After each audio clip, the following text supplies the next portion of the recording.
Welcome back to our thought for the day. Today we are back to normal, back to something for me just to sort of share each day. We've had some wonderful testimonies and interviews with people from church, just sharing how God's really changed and worked in their lives. I'm going to go back to that perhaps in the next couple of weeks or two. But I'm standing outside my front door, so it seems a wonderful time for a knock knock joke. Are you ready? Knock knock. A little old lady. I didn't know you could yodel. Knock knock. To. No, it's to whom. Knock knock. Spell.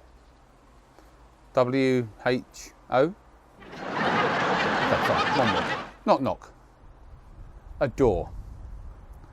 There's a door just behind me. Anyway, doors play an important part of our life. They say, don't they, when one door shuts, another door opens. And a lot of people believe that, don't they? When one door shuts, another opportunity presents itself. Yet 7 weeks ago, all of our doors shut, which felt like almost forever. 7 weeks have come and gone. Our doors have closed to neighbours and friends and family. In fact, our doors have shut to the world around us. Everything is shut out to keep us safe from this terrible coronavirus, and there's no end in sight, it feels like, at the moment, although we hope our restrictions will ease. And I'm thinking about this subject of doors, and you'll be surprised to know that across the Bible there are many verses that mention doors or gates and have a particular significant meaning. And I want to share just a couple with you this afternoon. In Acts chapter 5 verse 19 we read of some of Jesus' followers having been put in prison because of their faith, and how one night, having worshipped God in the darkness, an angel comes and opens the door of the prison. In that story, the door represents the door of a prison, a door that traps people away. And often in our lives there are things that we are trapped by, and only God, Acts chapter 5 verse 19 reminds us, can come and rip the doors of our prisons wide open. In John chapter 10 verses 7 to 9, Jesus talking about his people being like sheep and how people come in to kill and destroy. How he reminds and describes himself as being like a gate, being like a door, but not just to a house, but to everlasting life.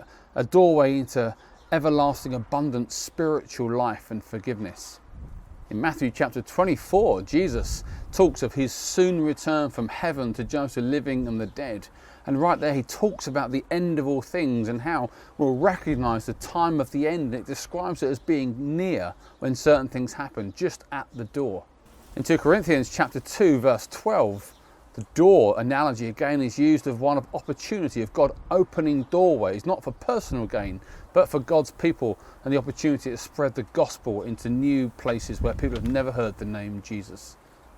And then of course in the book of Exodus, we read of that most famous story of how God rescued the Israelites from slavery and how they had to put blood of animals on the doorposts of their houses, the doorway, so when the angel went over he would recognise them as God's people and keep them safe and protect them, mirroring what Jesus would do on the cross when he shed his blood for the forgiveness of sins.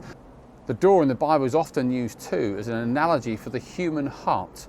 In the book of Genesis, in the story of Cain and Abel, where Abel is about to be killed by his brother, Cain is angry and cross, and God says to Cain that sin is crouching at the door. It desires to have you, but you must master it. And the teaching there being that his heart had like a doorway to it, and he had that choice to open his door to sin and anger and brokenness, which he did, and sadly he went on to commit humanity's very first murder. But then we flip right to the very end of the Bible. So at the very beginning we've got that analogy of the human heart, and then right forward in the book of Revelation chapter 3, Jesus Christ utters these familiar words.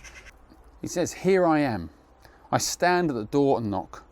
If anyone hears my voice and opens the door, I will come in and eat with that person and they with me." And again, that analogy of the human heart being like a doorway. At the beginning of the Bible, we've got the analogy of the heart that can be opened up to brokenness and evil and darkness. And at the very end of the Bible, we've got this wonderful promise that we can choose to open our hearts up to the author of life, the King of Kings, the Lord of Lords, the Messiah, who will actually give us life and fellowship and joy and salvation to the core of our very being.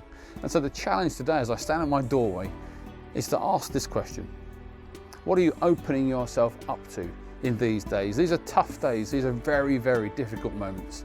Are you opening your heart up to bitterness and frustration and an isolation mentality where we just think, actually, I'll keep everybody over there?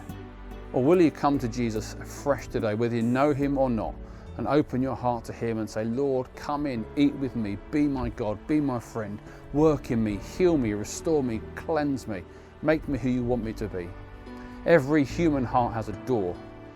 To whom will you open yours today? God bless you, and we'll see you tomorrow.